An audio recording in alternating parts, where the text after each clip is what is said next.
କି ନା କହୁଛି ସତ କଥା କହୁଛି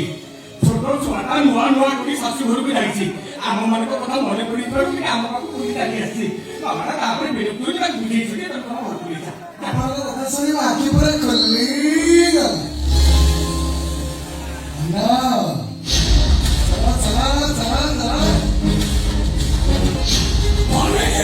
ସେ ବାଲ୍ମୀକି ରାମାୟଣ ଲେଖିଥିଲେ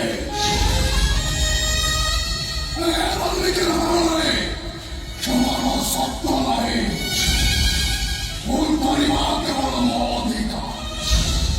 ମୋ ବ୍ୟତୀତ କେହି ବି ଭୁଲ କଲେ ମୁଁ କେବେ ବି ବରଦାସ୍ତ କରିପାରିବିନି ଏବେ ଏହି ମୁହୂର୍ତ୍ତରେ ଏହା ପାଦରେ ନେଇ ପଡ଼ିବ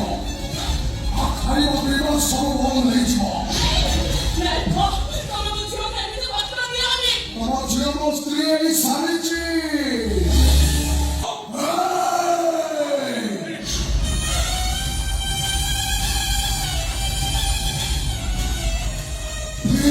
ସେଇଠି ଠିଆ ହବ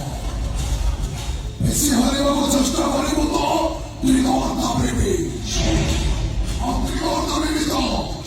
ଏଠି ଅଧେରିଆ ନେବା ଭଳି ସେଲିବ୍ରେସନ ହବ ଏ ବାଲ୍ମୀକି ବ୍ରହ୍ମର ଟାଇଟେଲ ଜବ ସିଂହା ତାକୁ ଛୁଇଁବାକୁ ଚେଷ୍ଟା କଲେ 440 ଭୋଲ୍ଟର ଝଟକା ଲାଗିବ